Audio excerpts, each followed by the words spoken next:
Nice. My first guest tonight.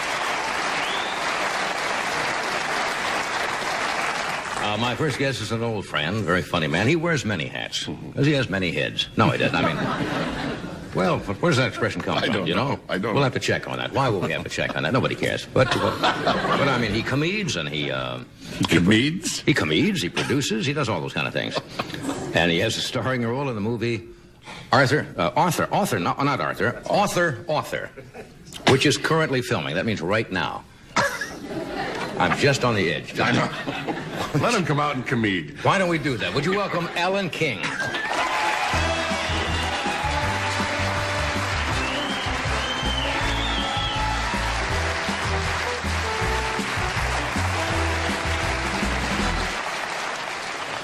Author, which I wish it was Arthur. Yeah. Was that a big money? That'd be twice as good as Arthur. Yeah, I guess it's it's only the 6th of January, so Happy New Year. Thank you. When do you officially quit wishing people Happy New Year? Is there a cutoff date or something? Well, I just saw somebody in Los Angeles this afternoon still selling Christmas trees. That wouldn't surprise me. Well, they're aluminum out here, of course, so you can sell them all year round. Crazy. How are you? I'm very well. The beard we talked about last time Alan was here, it's for the picture. Yeah, and I have another 3 weeks of shooting, and I'm going to shave it off. It's getting a bit uncomfortable. Were you surprised that it turned out as white as it did? Actually, no. I just can't keep putting the crayon on my face. You know? No, I just put the beard on because, as I said, I have 7 scenes with Al Pacino, and I was looking to put a ring through my nose or, something, or he's such a fun little distraction. Yeah. You're working with the top people. Super guy. What do you want to talk about tonight? We have discussed almost... How about pigs and horses? You have anything to say about that at all? Yeah, Jews are smarter than both. We don't bet on horses and we don't eat pigs.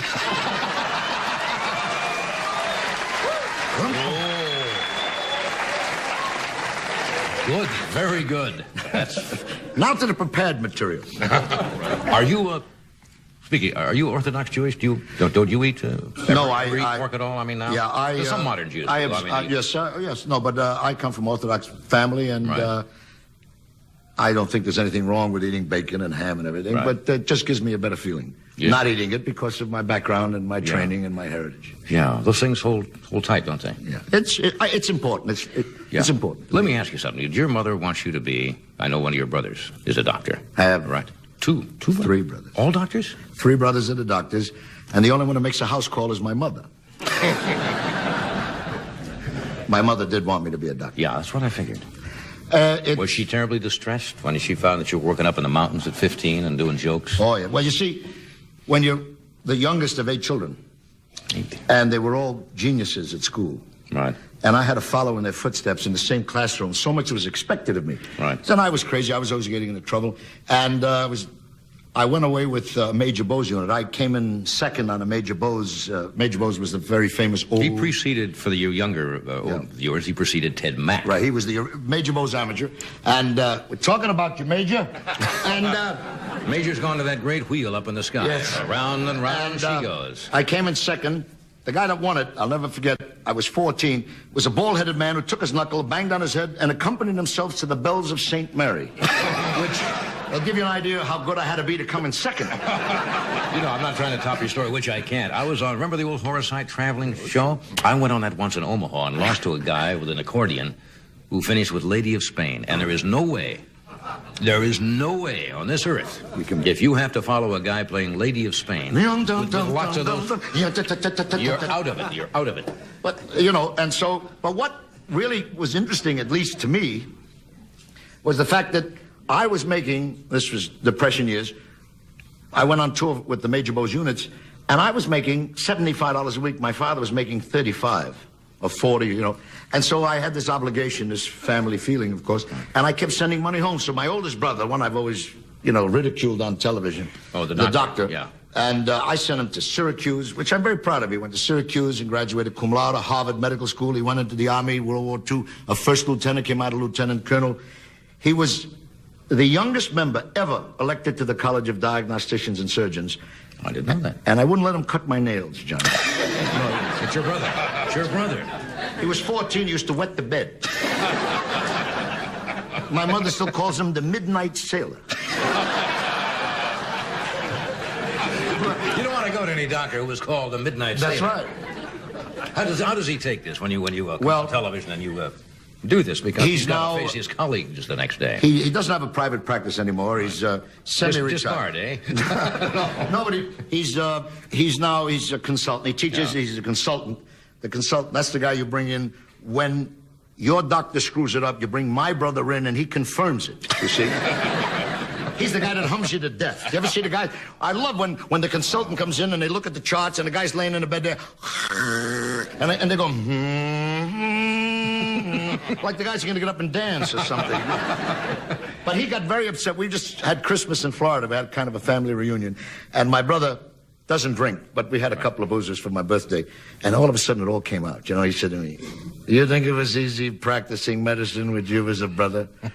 You think it was easy going into surgery Monday morning when you were on the Ed Sullivan show Sunday night with your big mouth?" And you know, I saw this picture. Can you just see, as they were wheeling the bodies into the operating room, the nurse would say, "Did you know that Dr. Nyberg is Alan King's brother?" You could see all these people jumping off the table, naked people running down Fifth Avenue, you know. Well, you really did a number on him. I You would really go after him. Well, because... All doctors generally, not just Yeah, your but brother. you see, it was a personal thing. I felt that the age of specialization is going to destroy us. A Yeah, doctor's there's no the general practitioner. Yeah. I mean, what do you do, sir? I'm a right nostril man. That's all he does. Then he's got a partner that's left nostril, you know. And the thing that has always annoyed me, John, is the fact that their knowledge is no good to us because they won't share it with us. You can't get them on the phone. Yeah. I said to my brother, why don't you try calling your office, disguise your voice, and see if you can get an appointment with you? Yeah. You know, it's always, "Miss Halsey speaking. How do you do? I'd like to speak to the doctor." "Oh, the doctor's quite busy right now." "Well, of course, I'm glad he is. I don't want some yutz waiting around for the phone to ring." That's right. And what do I have to do to speak to him? "Well, what is it about?" "Well, I'd like 2 tickets to Fiddler on the Roof." I'm sick, you know. But you know, the nurses...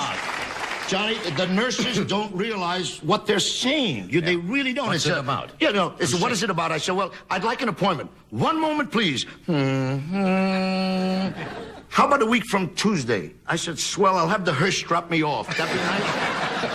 "I won't have him nail the lid so the doctor can look in." What is that? I mean, it really is outrageous. They don't realize this. And it's terrible. You know, things like... You know what drives me crazy nowadays?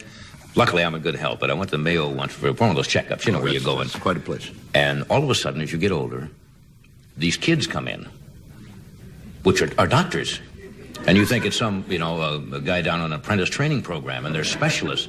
Because as we get older, and the doctor comes who's 28, and some of them look like they're 21, and they got a tie-dyed smock on and gold chains. And usually long hair tied in a bun. Yeah. That's always nice. And they speak Hindu. Yeah, I want a doctor like Norman Rockwell used to have on the cover of Saturday Evening Post. I want gray hair, spectacles, sitting by the bedside, holding your hand. And this kid comes in and say, "Hey, man, how's it going?" Yeah, what's happening, Daddy? You know, when my father was operated on, my father's an irascible, wonderful man, and this doctor came in. He must have been 12. Yeah. And he said, "I'm your doctor." My father said to him, "No, you're the son of the doctor." Send me a doctor. Send me a doctor. You got to be over 50. Yeah. I don't know if we have time, but yeah. My grandfather, who died... lived to be... 104. Oh, come on. No, seriously, 104. Well, that's remarkable. And he was a rabbi, and in the days when the rabbis wore the striped trousers and a silk hat, the cutaway coat. He was an amazing man. And he was getting, I don't like to use this word because it's overused, a bit of senility was setting in, But he was already about 100.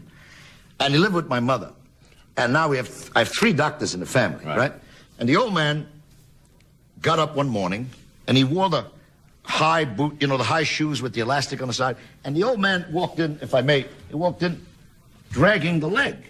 And my mother got hysterical, and we called my brother, and I said, "You better get over here right away." He says, "Well, I'm not orthopedic. I don't care what you are. It's your grandfather. Get over here." Right.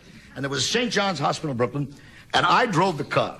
It's an absolutely true story. They took the old man 100 years old. What did he know what day it was, And we took him to the hospital, and we were very close, and I kept holding his hand. And he looked around like he didn't know what they were doing to him. And they put him in, and 3 doctors and they were banging him, and they were taking tests. The old man was sitting there. And I waited about an hour, and my brother brought me in, and there were all the charts, you know, the x-rays. And he says, well, Alan, it says the x-rays show nothing. He said, but you got to understand, a man who may be 100, they weren't sure how old he was. Yeah. He said, the calcium deterioration, and they went into some long Latin. I said, well, he said, what do you do? He says, well, what we're going to do is we'll put ace bandages on, you know, on the leg, right, and give him some support. My brother Eddie was a bookmaker. And, you know, it's the old joke, if it wasn't him, we'd all starve to death. That's right. My brother Eddie came overnight, everybody was upset, and we told him the story. My brother Eddie went into the bedroom, looked in the shoe. My grandfather's socks from the night before were jammed into the toe. That's why.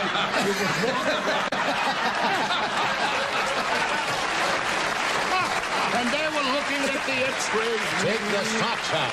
The socks were in the shoe from the night before. Remember the guy who had the terrible migraine headaches? The eyes bulged all the time? And we went to all these doctors, and they said, we don't know what to do. You know, they gave him 6 months to live. And he says, I have this terrible pressure, he said, around the temples. Absolutely. My eyes are bugging out. The doctors didn't know what to do. And then, he said, if that keeps up, you're going to die. And the guy says, well, if I'm going to die, I'm going to live it up pretty good. He said, I'm going to go out and just buy new clothes and go to best restaurants and so forth. And he goes into the men's store. Don't you remember this? He says, I'd like some new shirts. And the clerk says, what's your next size?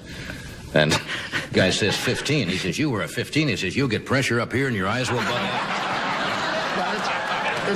He says, you need a 15 and a half. He said, that'll kill you. Take a break and we'll be right back. Stay where you are.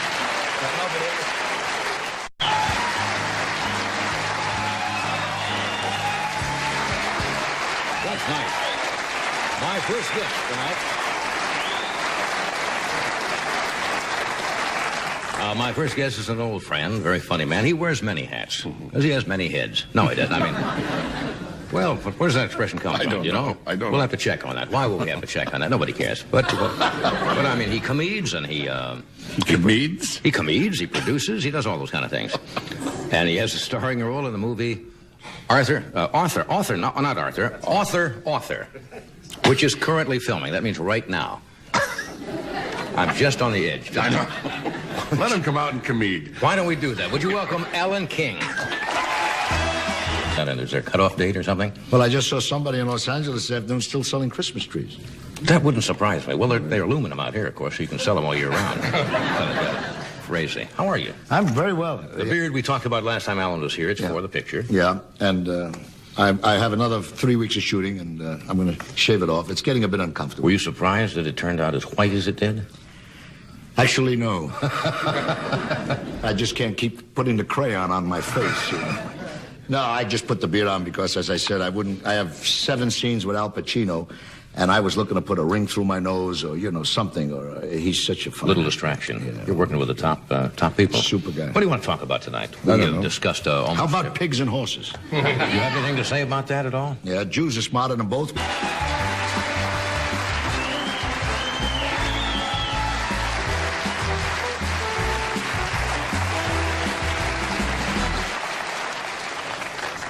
Author, which I wish it was Arthur. Yeah. Was that a big money? That'd be twice as good as Arthur. Yeah, I guess it's only the 6th of January, so Happy New Year. Thank you. When do you officially quit wishing people Happy New Year's?